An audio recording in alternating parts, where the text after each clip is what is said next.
मैं सुमन झा माही गोरखपुर से। जैसा कि आप सभी आज के समाज में देख रहे हैं कि बहुत शानदार तरीके से शादियां होती हैं, खूब ढोल नगाड़े बजते हैं। लोग यहाँ तक कि दूल्हा दुल्हन भी अपने शादियों में खुल के डांस करते हैं, मज़ा लेते हैं। लेकिन जितनी भव्य तरीके से ये शादियाँ करते हैं, शादियाँ 2 महीना 4 महीना 6 महीना एक साल 2 साल 5 साल भी नहीं टिक पा रही हैं। इससे बेहतर तो पहले की शादियाँ थी जो सीधे तरीके से होती थी, सादे तरीके से होती थी। ना कोई ढोल बाजा होता था, ना ही लोग नाचते गाते थे। गांव के लोग इकट्ठे होते थे, शादियाँ हो जाती थी और वो शादियाँ आजीवन चलती थी, क्योंकि उस समय शादी को पवित्र बंधन माना जाता था। आज शादी को नाच गाने का एक कहे तो इवेंट माना जाता है। जितना नाच गाना कर लें उतना शादी मतलब एंजॉय, फुल एंजॉय।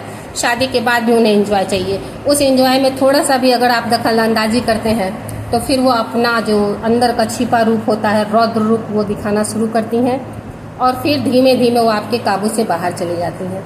तो जब वो आपके काबू से बाहर चली जाती हैं तो आप उनके पीछे दौड़ने लगते हो। खुदा न खास्ता अगर आपको एक संतान हो गया, चाहे वो बेटा हो चाहे बेटी हो, तो आप उसके पीछे भागने लगते हैं, उस पत्नी के पीछे, उस बच्चे के पीछे, जिस बच्चे का वो हथियार बनाती है और आपको कोर्ट कचहरी तक घसीट के लाती है।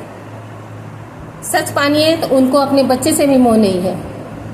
वो बच्चे को सिर्फ और सिर्फ अपना हथियार बनाती हैं ताकि वो आपको अपने इशारों पर नचा सकें, उस बच्ची के नाम पे आपसे एक मोटी राशि वसूल सकें।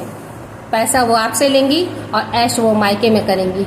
तो मेरे बेटों, अपना नेत्र खोलो, चक्षु से देखो कि समाज में क्या हो रहा है।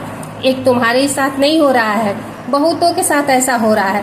तो कम से कम अगले को देख के सीख लो ना कि जहाँ थोड़ा सा भी लगे कि नहीं, अब मेरा संबंध नहीं चल सकता, तो कृपया संबंध को वहीं विराम दे दो। इसी में तुम्हारे जान की सलामती है। जान बचाना चाहते हो तो मोह माया के बंधन से निकलो।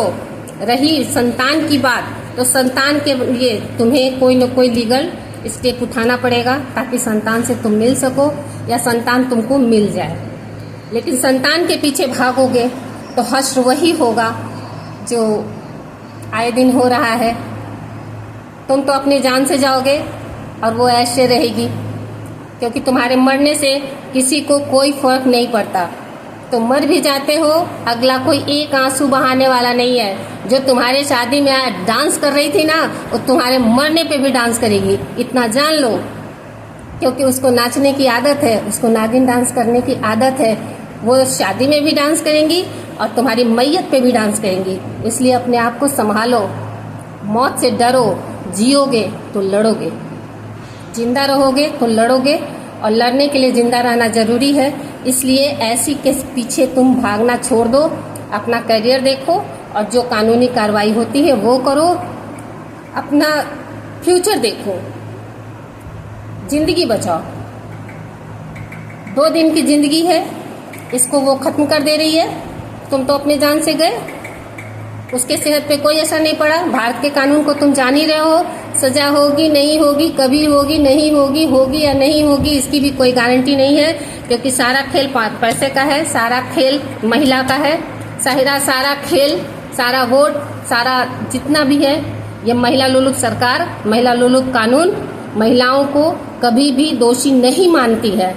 सारा दोषी पुरुष माना जाता है। इसलिए पुरुषों, थोड़ा होश में आओ, अपने बुद्धि से काम लो, अपने विवेक से काम लो। माना वो तुम्हारी पत्नी है, माना वो तुम्हारे बच्चे हैं, लेकिन अपने आप को कंट्रोल में रखो। अगर जान बचाना है तो, अगर जान बचाना है तो अपने आप में तुम धैर्य लाओ, समय से काम लो, समय, बुद्धि, तभी तुम्हारी जान से बच सकती है। अन्यथा जैसे सब मारे गए, एक छोटा सा पल होता है, उसमें तुम भी मारे जाओगे, फायदा कुछ नहीं होने वाला। इसलिए बच्चों, मेरे बेटों, पहले अपना जान बचाओ। जान बचा लोगे तो लड़ाई लड़ सकोगे, अपने लिए, अपने परिवार के लिए। अपनी माँ का ध्यान रखो, कि माँ ने किस तरह से तुम्हें पैदा किया, किस तरह से तुम्हें पाला पोसा, किस तरह से तुम्हें आज इस स्टेज पे लाया, किस तरह से तुम्हारी शादी कराई। सब कुछ को ध्यान में देखते हुए परिवार का सोचो, अपना सोचो।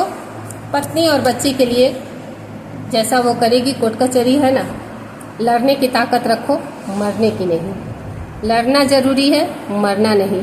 धन्यवाद। मैं सुमन चामा है, गोरखपुर से।